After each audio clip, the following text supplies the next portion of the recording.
નમસ્તે,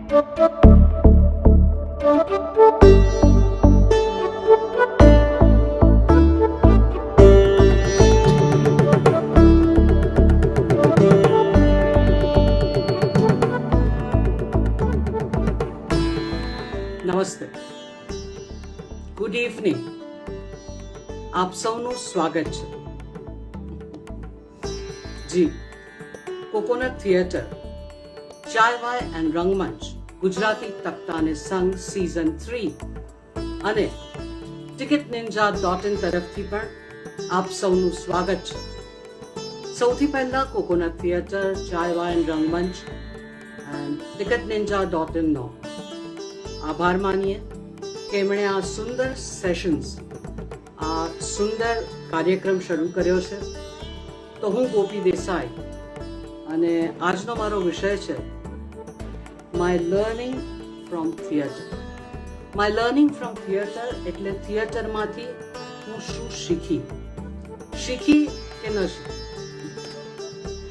તો મિત્રો, શરૂઆત કરીએ ગણેશ વંદનાથી. હે સુંધાળા અમને અમને અમને મૂઢમતીના બનાવજે બનાવજે દુંડાળા.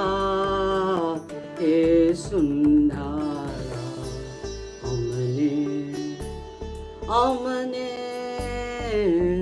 અમને મૂઢમતીના બનાવજે હે દુનિયા.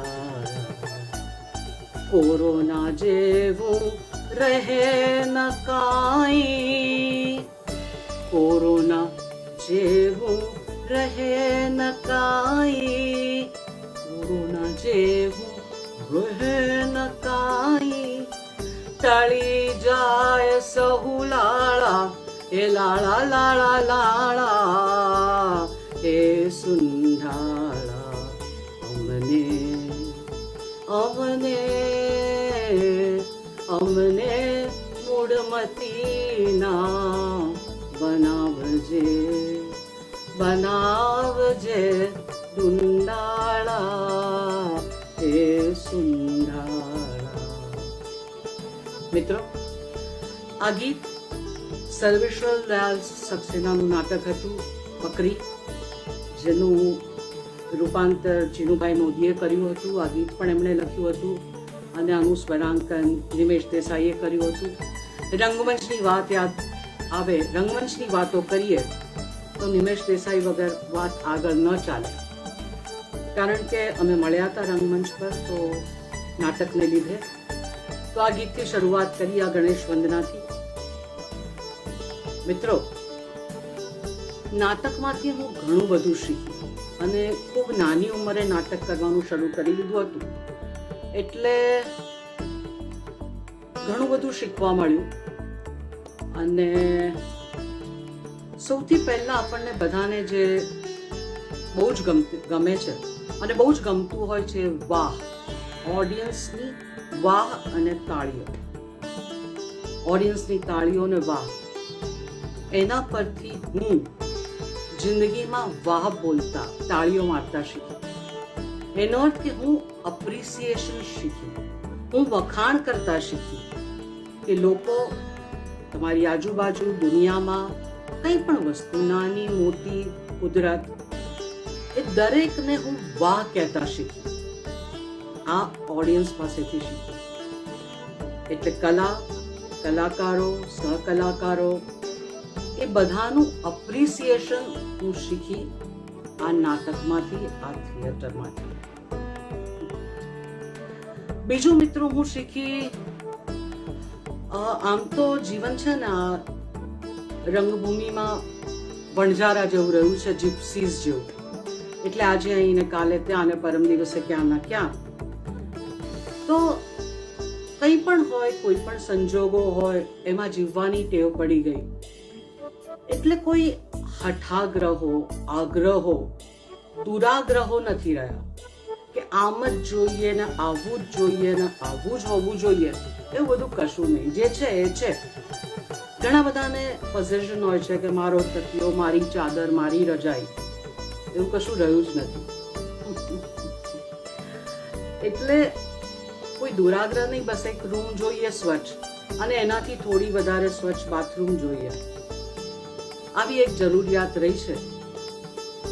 એ સિવાય આ થિયેટરને લીધે, એની ટ્રેનિંગને લીધે, એને લીધે થતા પ્રવાસ, એને લીધે થતી સફર, અલગ અલગ શહેર, અલગ અલગ ગામ, આ બધામાંથી હું શીખી કે જે છે એ છે, એને સ્વીકારી લો.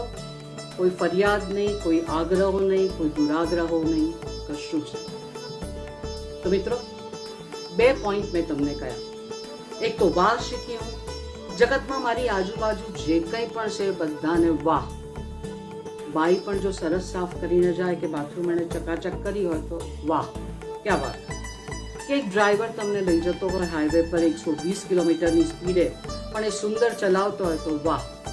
થિયેટરમાંથી આ વણઝારા જેવું જીવન જીવતા જીવતા હઠાગ્રહો, દુરાગ્રહો, આગ્રહ ગયા, વાહ, અને એપ્રિસિએશન શીખી. આ જ્યારે કાર્યક્રમની વાત થઈ કપિલભાઈ સાથે, તો એમણે મને એક નોટ મોકલી અને એક પોસ્ટર મોકલ્યું, જે આપણે બધાએ જોયું છે. એમાં લખ્યું હતું કે જૂના અને જાણીતા, મારા નામની આગળ. એટલે મને તો જૂના ને જાણીતા એટલે આમ ચવાણા માર્ટ લખેલું જ વંચાયું. ચવાણા માર્ટ, જ્યાં ચવાણું ને નમકીન મીઠાઈઓ મળતી હોય, એની બહાર લખ્યું હોય ને કે જૂના અને જાણીતા. ચવાણું એટલે ભૂસું મિક્સચર, જેને આપણે કહીએ છીએ નમકીન. તો મને થયું કે આમ તો હું ચવાણું જ કહેવું ને જૂની ને જાણીતી, થોડી ખાટી, થોડી મીઠી, થોડી નમકીન ને થોડી તીખી. આ બધું પણ થિયેટરે જ શીખવાડ્યું છે. અને આ જ્યારે ખાટી, મીઠી, તીખી, નમકીનની વાત નીકળી છે, તો કહું કે આ થિયેટરને લીધે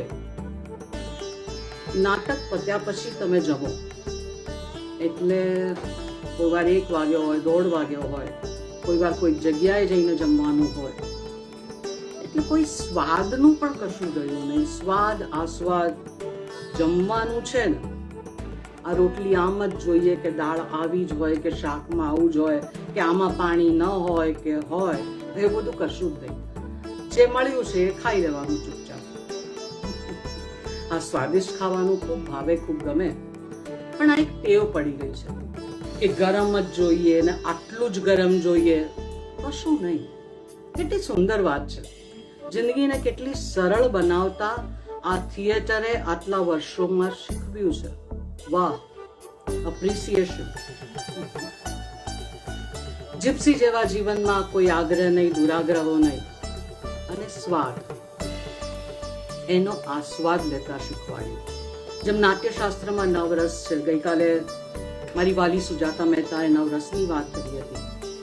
તો એ તમામ રસ નાટકોમાં તો હોય છે જ, ભજવતા પણ હોઈએ છે, પણ એ જિંદગીમાં જોતા ને માણતા શીખ્યું. 9 રસ.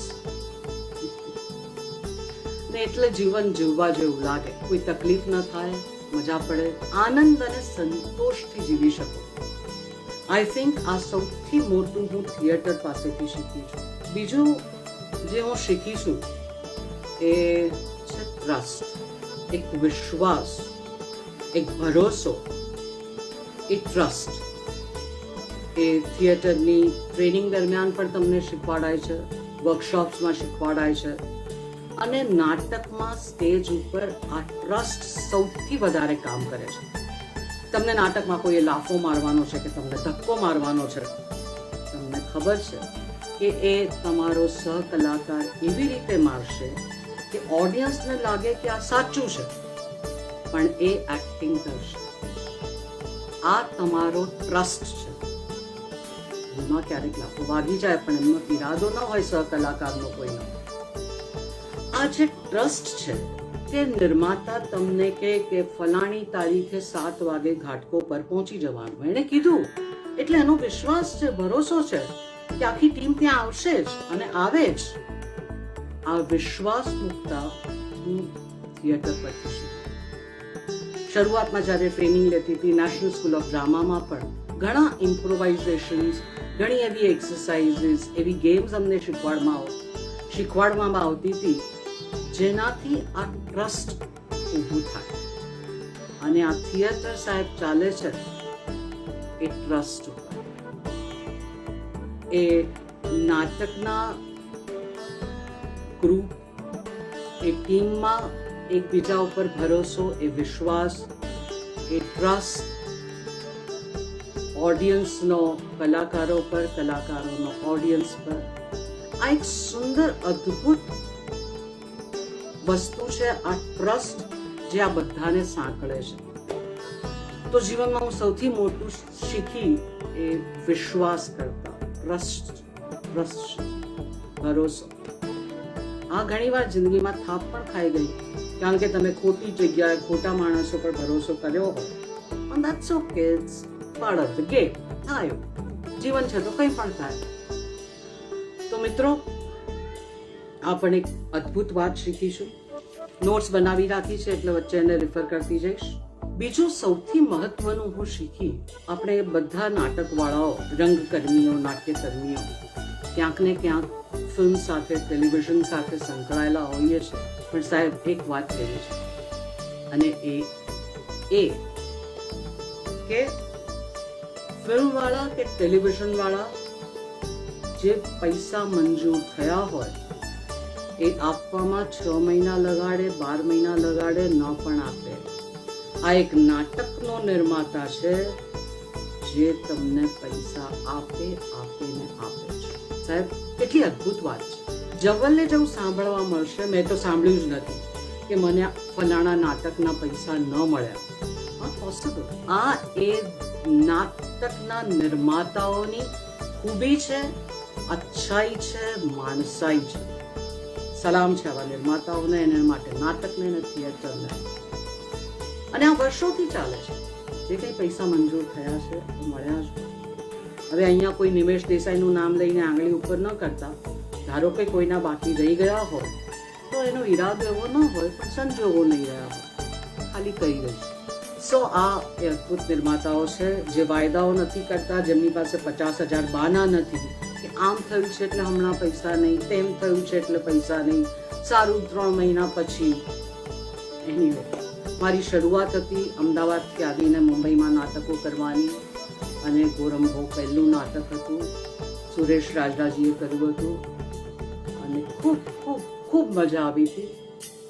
અલીરઝા નામદાર, અરવિંદભાઈ અને હું. સુંદર વિયમભાઈએ એનું અદ્ભુત રૂપાંતર કર્યું હતું, અને સુંદર આઈએનટીનું પ્રોડક્શન હતું. સો આ બધા મુદ્દાઓ છે કે આ બધું હું શીખી. નેશનલ સ્કૂલ ઓફ ડ્રામામાં હું ગઈ. આપણે જન્મ લઈએ ને તો આપણે સામાન્ય રીતે બોલતા શીખીએ, ચાલતા શીખીએ, વાંકોડિયા ભરતા શીખીએ, દોડતા શીખીએ, બધું શીખ્યા જ કરીએ. હું એમ કહી શકું કે જ્યારે હું નેશનલ સ્કૂલ ઓફ ડ્રામામાં ગઈ તો એ મારો બીજો જન્મ હતો. નવેસરથી મેં નેશનલ સ્કૂલ ઓફ ડ્રામા દિલ્હીમાં જન્મ લીધો, અને એ જન્મ લીધો ને હું નવેસરથી બોલતા, ચાલતા, વાંકોડિયા ભરતા, દોડતા, સમજતા ને વિચારતા શીખી. એ અદ્ભુત વાત છે. અને નાટકનું સાહિત્ય, એની સાથે આર્કિટેક્ચર, કલર્સ, પેઇન્ટિંગ્સ, સંગીત, લાઇટ્સ, સેટ્સ, કોસ્ટ્યુમ્સ, મેકઅપ, ઓહો, કેટલું બધું શીખ્યા. અને ડિટેલમાં ટ્રેનિંગ એટલે થિયરી, પ્રેક્ટિકલ, આ બધું જ શીખવા મળ્યું.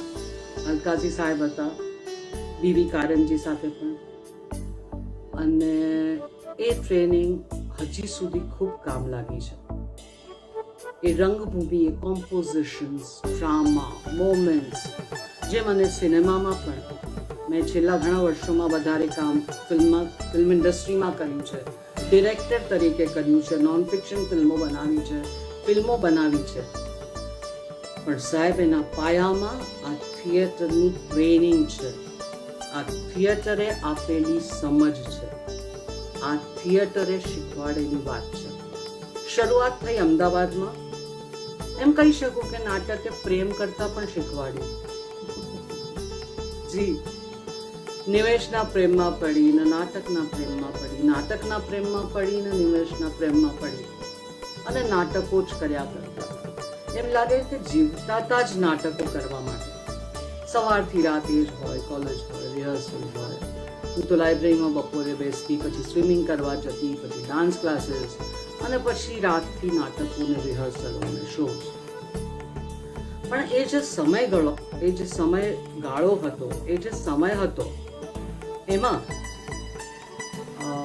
એ વખતે લાભશંકર ઠાકર, ચીનુ મોદી, અમદાવાદના સુભાષ શાહ, બધા જ કવિઓ, લેખકો, પેઇન્ટર્સ, સાહિત્યકારો, આ બધા ટાઉન હોલ જે છે અમદાવાદનો, ત્યાં હેવમોર રેસ્ટોરન્ટ હતી.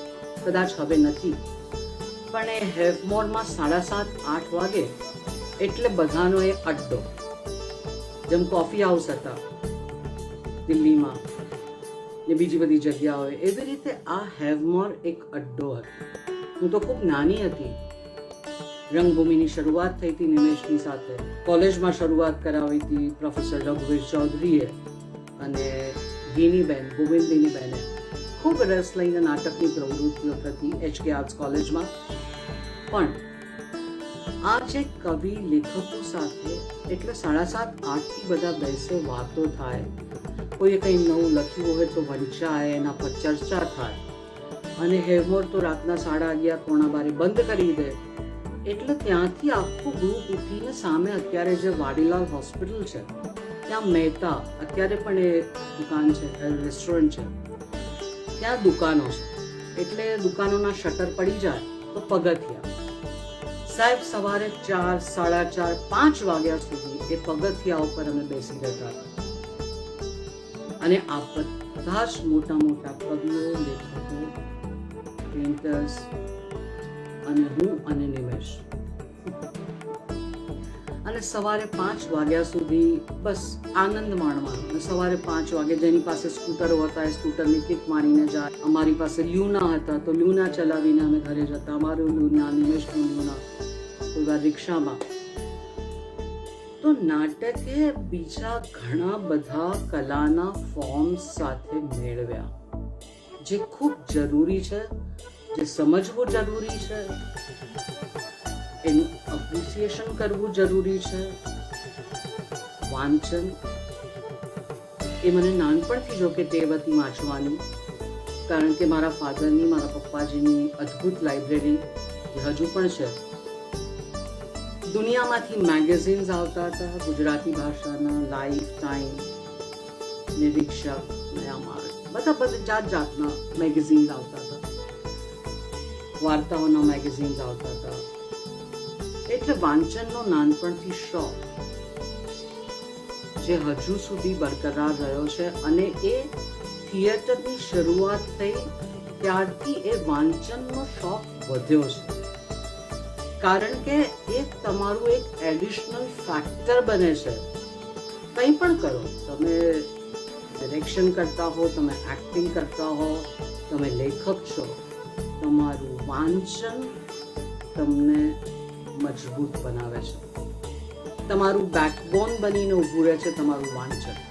એટલે હું તો ઘણી બધી ભાષાઓમાં વાંચી શકું છું. ગુજરાતી તો વાંચું છું, ઇંગ્લિશ, હિન્દી, મરાઠી, બંગાળી સમજું છું, પંજાબી સમજું છું.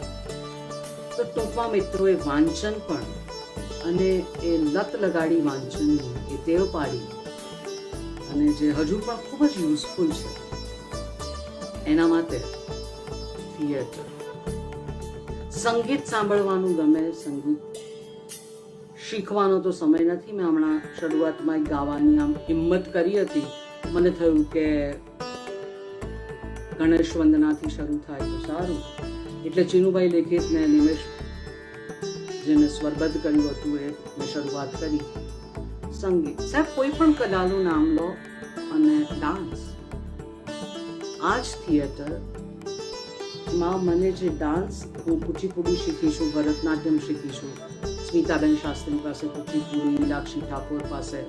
પછી જ્યારે નેશનલ સ્કૂલ ઓફ ડ્રામામાં ભણવા ગઈ તો નેશનલ સ્કૂલ ઓફ ડ્રામા અમારા ભગવાનદાસ રોડથી થોડેક જ દૂર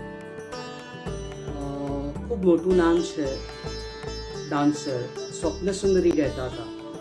તો સવારે 8:30 વાગે ક્લાસીસ શરૂ થાય નેશનલ સ્કૂલ ઓફ ડ્રામાના. તો હું સવારે 6:30 વાગે સ્વપ્ન સુંદરી પાસે ડાન્સ શીખવા જતી હતી દિલ્હીમાં. દિલ્હીની ઠંડી હોય, દિલ્હીની ગરમી હોય, ઉનાળાના વેકેશનમાં તો વેકેશન પડતું હતું, પણ કંઈ પણ હોય, પણ વહેલા ઉઠીને ડાન્સ શીખવાનો આખો દિવસ નેશનલ સ્કૂલ ઓફ ડ્રામામાં ક્લાસીસ ચાલે, સાંજે રિહર્સલ્સ થાય, કોઈ વાર રાતના પરફોર્મન્સીસ હોય. પણ એ ટેવ હજુ પણ છે. કરતા જ રહેવાનું, કંઈ ને કંઈ કરતા રહેવાનું. આ મને થિયેટરે શીખવાડ્યું છે. હું નવરી બેસી જ નથી શકતી. હમણાં આઈ થિંક લાસ્ટ યરની વાત કહું, લાસ્ટ યર કે લાસ્ટ ટુ લાસ્ટ યર મારી નાની બહેન છે શ્યામલી, એના ઘરે ગઈ હતી અને અમે કંઈક જોતા હતા ટેલિવિઝન પર.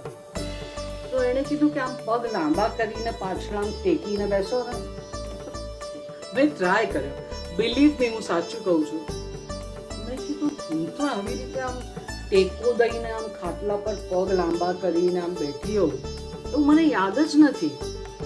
અને સિરિયસલી નથી, જેન્યુઅનલી નથી. એટલી બધી વર્કોહોલિક છું અને થેન્ક ગોડ કે એક કામ અને હંમેશા કંઈ ને કંઈ કર્યા કરવાનું એ થિયેટરે શીખવાડ્યું છે. તો થિયેટરે ઘણું બધું આપ્યું છે. અને જે એક્સપોઝર હતું નેશનલ સ્કૂલ ઓફ ડ્રામાનું, જે આજે પણ કે તમે મણિપુરના રતન એમનું નાટક જુઓ, બંસી કોલ જેને આપણે હમણાં થોડો વખત પહેલાં જ ખોયા, કે સાઉથનું નાટક હોય, કે બંગાળી નાટક હોય, મરાઠી તો ઓફકોર્સ મુંબઈમાં રહીને એ લાભો તો મળે જ. એટલે બીજી ભાષાઓની રંગભૂમિને પણ જોવાનો, એના મિત્રો, એના પણ ફેસ્ટિવલ્સ અટેન્ડ કરવાના, ફિલ્મ ફેસ્ટિવલ્સની જેમ નાટકના ફેસ્ટિવલ્સ. એટલે ટૂંકમાં આ બધો જે અનુભવ છે એ તમને એનરિચ કરે છે. અને આ અનુભવ જ તમારા જીવનનો નિચોડ છે. આ તમારું ઇન્વેસ્ટમેન્ટ છે. જેટલું વધારે જોયું, જેટલું વધારે સાંભળ્યું, જેટલું વધારે માણ્યું, એ તમારું ઇન્વેસ્ટમેન્ટ છે. એ તમને હંમેશા કામ લાગશે. અને એ નિચોડ રૂપે ક્યારેક ને ક્યારેક નીકળશે અને નીકળે જ સાહેબ. તો થિયેટરે ખૂબ બધું શીખવાડ્યું છે. અને હજુ પણ હું તો મારી જાતને વિદ્યાર્થી જ કહું છું કે હું તો સ્ટુડન્ટ છું.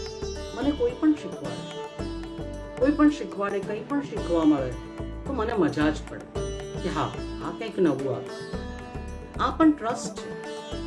મેં ઓબ્ઝર્વ કર્યું છે અમુક એક્ટર્સ જે ફિલ્મમાં પણ, ટેલિવિઝનમાં, નાટકમાં પણ મારો ટ્રસ્ટ એવો છે કે મારા ડિરેક્ટર જે કે એ ફાઇનલ કમાન્ડ છે, એની સામે કંઈ જ નહીં, એને જ ફોલો કરવાનું હોય, એ જ ઓબે કરવાનું હોય. ડિરેક્ટર માસ્ટર છે.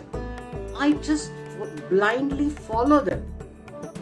હા, એકવાર તમે એમની પાસેથી સમજી લો, પછી જેમ તમે આમ બીજ નાખો એક કુંડામાં, એમાં માટી નાખો, એમાં રેતી નાખો, પછી એને સૂરજનો પ્રકાશ જોઈએ, રોજ પાણી જોઈએ, એ બધું તમારે કરવું પડે.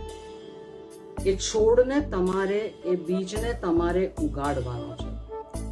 એટલે એનો સૂર્યપ્રકાશ, એનું પાણી, એની માટી, એનું ખાતર, એ બધું તમે તમારી રીતે એડ કરતા રહો. પણ ફાઇનલ ઓથોરિટી ડિરેક્ટર છે. આ પણ વિશ્વાસ, અગેન ટ્રસ્ટ, જે મેં પહેલા વાત કહી કે આ trust is the main thing. કે મારા લેખકે લખ્યું છે એટલે સંવાદ આ જ હોય, આવી જ રીતે બોલવાનો, આ જ શબ્દો, એમાં હું મારું કાંઈ જ ન હોય.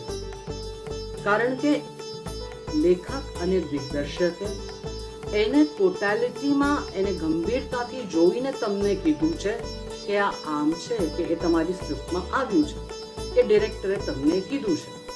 કારણ કે એમનું પરસેપ્શન છે, એમનું પોતાનું એ વિઝન છે. So I have been blindly following it.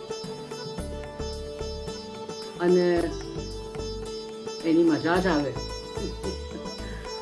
અને એનો આનંદ હોય, અને એવો જ ડિરેક્ટર લેખકનો તમારી ઉપરનો ટ્રસ્ટ અને તમારો ટ્રસ્ટ બહુ મોટી વસ્તુ શીખવાડી છે થિયેટર, એને ખૂબ બધું શીખવાડ્યું છે. અને મને ઘણીવાર એવું પણ લાગે છે કે આ કલા જે છે કોઈ પણ માધ્યમમાં, આઈ થિંક એ બહુ ડિવાઇન વસ્તુ છે, એ ખૂબ ડિવાઇન છે. વિચાર કરો કે તમે 150-200 શો કરો, આજે વલસાડમાં ને કાલે ઘાટકોપર ને પરમ દિવસે નવી મુંબઈ ને પછી બેંગ્લોરમાં ને પછી કલકત્તા પછી અમદાવાદ. સાહેબ, નાટક શરૂ થાય અને એ જે મોમેન્ટ આવે 1 કલાક પછી આવતી હોય કે 1.5 કલાક પછી, તમને એક ક્ષણે એ જ જગ્યા પર એ જ પોઈન્ટ પર તમારી આંખમાં આંસુ આવે, આંખમાં આંસુ આવે ને આવે છે. Isn't it divine? It's very divine. આખી એ પ્રક્રિયા જ અદ્ભુત છે. બીજું, આ થિયેટરને લીધે કોઈ પોઝેશન્સ નથી રહ્યા. ધારો કે નાટકમાં એવો સીન છે, એનો જે સેટ બનેલો છે, સપોઝ, અને એક દીવાર છે, અને એ દીવારને મારે આમ ફીલ કરવાની છે, દીવાર પરથી હાથ આમ લઈ જવાનો છે, અને હું યાદ કરી રહી છું, કંઈ પણ હોઈ શકે, અને એ દીવાર પર ફરતો હાથ કે હસબન્ડનું કે લવરનું એક શર્ટ છે કે એક કુર્તો છે, એને આમ ભેટી પડીને દીધો, એને ચૂમી લીધો. આવી ઘણી બધી વસ્તુઓ જે સ્ટેજ પર હોય છે, સ્ટેજ પરનો આખો સેટ, તમારી પોતાની પ્રોપર્ટી. આ થિયેટરે મને પોઝેશન્સ પણ નહીં રાખવાનું શીખવાડ્યું. પોઝેશન્સ એટલે આ મારું, એવા કોઈ પોઝેશન્સ નથી રહ્યા, કારણ કે ખબર છે કે આ છે, પણ એનો એક સમયગાળો છે. એના પર તમારો સિક્કો નથી મારેલો, એના પર તમારી છાપ નથી મારેલી. એ તમારું છે, પણ તમારી જરૂર પૂરતું છે. એટલે આવા પણ કોઈ અભરખા નથી રહ્યા. આ પણ હું શીખી છું થિયેટર પાસેથી. So overall, it has been fantastic journey, and I would love to continue with it. I'm equally fascinated with the medium of cinema, and find that very challenging, very fascinating. But would love to continue with Rangbhoomi. અને આ કોરોનાનો સમય છે, ખબર નથી ક્યારે ઈચ્છીએ, જેમ શરૂઆતમાં ગાઈને કીધું, કોરોના જેવું રહે ન કાંઈ, કોરોના જેવું રહે ન કાંઈ, ટળી જાય સહુ લાળા, એ લાળા લાળા લાળા, એ દુંદાળા, અમને અમને મૂળમતી ના બનાવજે દુંદાળા, એ સુંધાળા. અને પ્રેમથી હું નાટકને પ્રેમ કરતી થઈ. નાટકથી નિમેશને પ્રેમ કર્યો, નિમેશથી નાટકને પ્રેમ કર્યો, એ બધું તો ખરું, પણ આજે પણ હું કોઈનો સરસ અવાજ સાંભળું, હું એના પ્રેમમાં પડી જાઉં. કોઈ સુંદર એક્ટિંગ કરે તો એના પ્રેમમાં પડી જાઉં. કોઈનું ડિક્શન એકદમ ક્લિયર હોય, ભાષા સુંદર રીતે ખૂબસૂરતીથી એ જો ભાષા બોલે, કોઈ પણ ભાષા હોય, પણ એને સાચી રીતે બોલે તો હું પ્રેમમાં પડી જાઉં. પ્રેમમાં પડવું એટલે સ્ત્રી પુરુષનો એ જે સંબંધ છે એ જ નથી. જેન્યુઅલી તમે વસ્તુઓના, માણસોના, પુસ્તકોના, કલાના, ફિલ્મોના, કલાકારોના તમે પ્રેમમાં પડી જ શકો. તમે એમને ચાહી શકો, તમે એમને પ્રેમ કરી શકો. આ પણ થિયેટરથી શીખી શકો. તો ચાલો પાછા પ્રેમમાં પડીએ નાટકો શરૂ થાય, ફિલ્મો શરૂ થાય. Yes, I think that is it. So મિત્રો, કોઈના જો સવાલ જવાબ હોય, ક્વેશ્ચન્સ હોય તો I would love to answer. Yes please. ઘણા બધા મિત્રો જોડાયા છે. સો લવલી કે આપ બધા મારી સાથે છો. હેલો દિલીપભાઈ રાવલ. રોલ સેમ પાત્ર એકના એક નાટકમાં અલગ અલગ શોમાં કેટલો ફરક પડે, શું અંતર છે? આ સારો સવાલ છે કે તમે એકનું એક પાત્ર, એકનું એક નાટક અલગ અલગ શોમાં કર્યા કરો, તમે કરતા એ હો છો, પણ એની જે માત્રા છે, એનો જે ગ્રાફ છે, એમાં ફરક તો પડે જ છે. એ ઓડિયન્સને લીધે પડે છે કે તમારા પોતાના મેન્ટલ ફ્રેમને લીધે પડે છે કે એ સુંદર થિયેટર છે એટલે પડે છે? ઘણા બધો, પણ એ મોનોટોનસ કોઈ દિવસ નથી થતો, કારણ કે દરેક શો એનામાં દરેક શો એક ઇન્ડિવિજ્યુઅલ શો તરીકે રહે છે, અને એ શો એ વખત માટે પહેલો કે છેલ્લો જ હોય છે. ભલે તમે કાલે એનું એ પરફોર્મ કરવાના હો, પણ એમાં કંઈક તો જુદું જ હશે, કંઈક નિરાળું હશે, કંઈક તો અલગ હશે જ. કારણ કે ઇટ્સ વેરી ડિફિકલ્ટ. તમે મશીન નથી કે તમે એનું એ ચર્ન આઉટ કર્યા કરો. There is bound to be difference, and theatre gives you that opportunity to improve and improve and improve it. જી.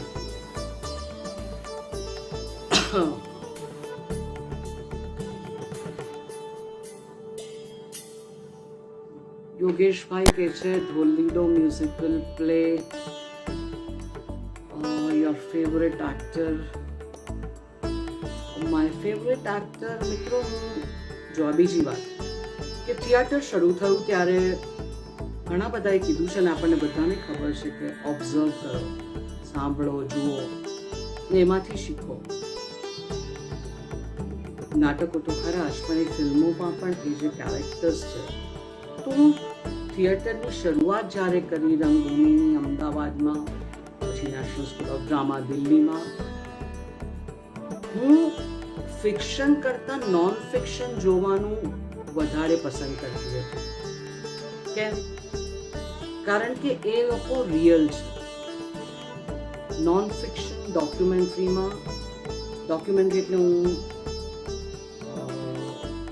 જે આપણને એક વર્ષો પહેલાની ઇમેજ છે કે ફિલ્મ્સ ડિવિઝનની ડોક્યુમેન્ટરીઝ, એ લોકોએ પણ અદ્ભુત કામ કર્યું છે, પણ એક નાક ચડી જતું હતું કે ડોક્યુમેન્ટરી ઇટ્સ નોટ ધેટ. એમાં જે પાત્રો છે, ગામડાની બાઈ છે કે એક જુવાન છોકરો છે, એ કઈ રીતે બોલે છે, કેવી રીતે ઊભો રહે છે, એના અવાજનો ઉપયોગ કેવી રીતે કરે છે. મિત્રો, ખૂબ ફાસ્ટ બધી કમેન્ટ્સ જઈ રહી છે, તો આઈ એમ સોરી જો કોઈના પ્રશ્નોના જવાબ ન આપી શકું તો please excuse me. How do you underplay a character who is very loud? Well, Harsha, a character which is loud has to be played loud. You cannot underplay that character. એની જે જરૂરિયાત છે એ લાઉડ છે, તો એ લાઉડ જ રહેશે અને રહેવું જ જોઈએ. અંડરપ્લે એકચ્યુઅલી તમે એને સમજો અને એ પાત્રમાં ઢળી જાઓ, એને જીવંત કરો તમારા થકી, એટલે તમે એ પાત્ર થકી જીવંત થાઓ. એ મોમેન્ટ્સ, આ બધા તો નામ છે કે અંડર પ્લે ને ઓવર પ્લે ને ફલાણું ને ઢીમકું ને એક્ટિંગ ને ઓવર એક્ટિંગ. અરે ભાઈ, સીધી સીધી જે સમજ પડે છે એ એક્ટિંગ કરો. Try to be true. Truth પકડવાનો, એ ટ્રુથ એ મોમેન્ટને પકડવાનો પ્રયત્ન કરો, એને ન્યાય આપો, તમારી જાતને ભૂલી જાઓ. Just live that role. Just be there, feel that, and that's it. I suppose. Try to be true to the character. Try to be true to yourself. Try to be true to the character, the time, the moment, the show, the written words, the instructions of director, and a producer, એક નિર્માતા જે આટલું investment કરીને અંદર રસ લઈને તમામ મેનેજમેન્ટને એડમિનિસ્ટ્રેશનને બધાને જોઈને ઓર્ગેનાઇઝેશન્સ કોઓર્ડિનેશન બધું જોઈને જે કામ કરે છે સો થિયેટર પાસેથી એ પણ શીખ્યું try to be true be with truth try to be true to yourself કોઈના માટે નહીં તમારા પોતાના માટે એ જો હશે ને તો એ પાત્ર પણ સાચું લાગશે ટ્રુ લાગશે audience connect. So try to capture that truth. That is the essence, I suppose. Just be there, be there, be there, and એ તમે જીવી જશો અને જીવી જવાય એવું મને લાગે છે. Yes, friends. Oh, beautiful answer, explicit explanation. Thank you, friends. Thank you so much. Thanks a lot. So, any more questions, friends? Character. Let me see. Both comments खूब बधी है. What is the last one? Comment जाती रहे ऊपर जाती रहे. I can't do anything. ભારતીબેનના character વિશે કહેશો? કપિલભાઈ ગોતા પૂછે છે. જરૂર કહેવું જ જોઈએ અને કહેવું પડે જ. કપિલભાઈ તમે તમારા પ્રોડક્શન મેનેજર હતા તો મારાથી ના કેવી રીતે પડાય? મિત્રો આ નાટક મેં છે ને લગભગ 20 વર્ષના ગેપ પછી ભારતીબેન ભૂલા પડ્યા એ નાટક કર્યું. સંજય ગોરડિયા અને કૌસ્તુભ ત્રિવેદીનું પ્રોડક્શન. વિશાલ ગોરડિયા એમાં એક્ઝિક્યુટિવ પ્રોડ્યુસર હતા. વિપુલભાઈ મહેતાએ ડિરેક્ટ કર્યું હતું અને વિનોદ સરવૈયાએ લખ્યું. અને મને ફોન પર ખાલી ગોકુલભાઈએ વાત કરી અને જસ્ટ કીધું આમ વન લાઈન જેને આપણે કહીએ છીએ અને મને ખૂબ મજા પડી. અને પછી એ જે પ્રોસેસ શરૂ થઈ રિહર્સલની અંદરથી તો હું પણ ડરેલી હતી કે હું શું કરીશ 20 વર્ષ પછી સ્ટેજ પર. પણ એ પ્રોસેસમાંથી પણ ઘણું બધું શીખી અને 2 દિવસ પછી શો છે કે નેક્સ્ટ ડે શો છે ફાઇનલ પહેલો શો અને અહીંયા બધું બદલાઈ ગયું હોય. મને તો ઝટકો લાગ્યો હતો. પણ એ લોકો એટલું બ્યુટિફુલી એ ક્રાફ્ટ્સમેન છે એ લોકો સુંદર વીવ કરી જાણે છે. મારી ટીમ સરસ હતી, મને ખૂબ મજા આવી and I did try to live that role. ભારતીબેનને હું ક્યારેય ભૂલી ન શકું, ભલે ભારતીબેન ભૂલા પડ્યા. It was an amazing experience. અને એ જે રીતે બિલ્ડઅપ થતો ગયો રોલ અને ગિવ એન્ડ ટેક જે હતા એક્સપિરિયન્સીસ અને એમાં પણ ઓડિયન્સ. સાહેબ તમને ઘાટકોપરથી થિયેટરમાંથી નીચે આમ બહાર આવતા, થિયેટરની બહાર નીકળતા શો પછી ઓછામાં ઓછી 25-30 મિનિટ જેવો તો થાય. તમે કપડાં બદલો, મેકઅપ કાઢો, ફ્રેશ થાઓ, નીચે ઉતરીને આવો તો ઓડિયન્સ ત્યાં વેઇટ કરતી કે અમદાવાદમાં ઓડિયન્સ જેને તમે કોઈ દિવસ જોયું જ નથી, તમે મળ્યા જ નથી અને આવીને ભેટીને તમને રડે ને રડે એટલે એની આંખમાંથી ચોધાર આંસુ પડતા હોય અને રડતા રડતા તમને કે મજા આવી, ખૂબ મજા આવી. બિચારા બોલી ન શકે પણ આ જે અનુભવ કરાવ્યો, આ જે કનેક્શન, એના માટે ભારતીબેન ભૂલા પડ્યા નાટકનું ઋણી છું. પ્રોડ્યુસર સંજયભાઈ, કૌસ્તુભભાઈ, વિપુલભાઈ, વિનોદ સરવૈયા અને તમામ કલાકારો. કપિલભાઈ તમે પણ. કપિલભાઈ હોય ને એ પ્રોડક્શન મેનેજર હતા આ નાટકમાં. પછી કંઈક અમેરિકા શોઝ માટે ગયા હતા વચ્ચે સંજયભાઈ સાથે, એટલે અમદાવાદની અમારી ટુર હતી. શરૂઆતમાં તો હતા, બીજી ટુરમાં કપિલભાઈ નહોતા.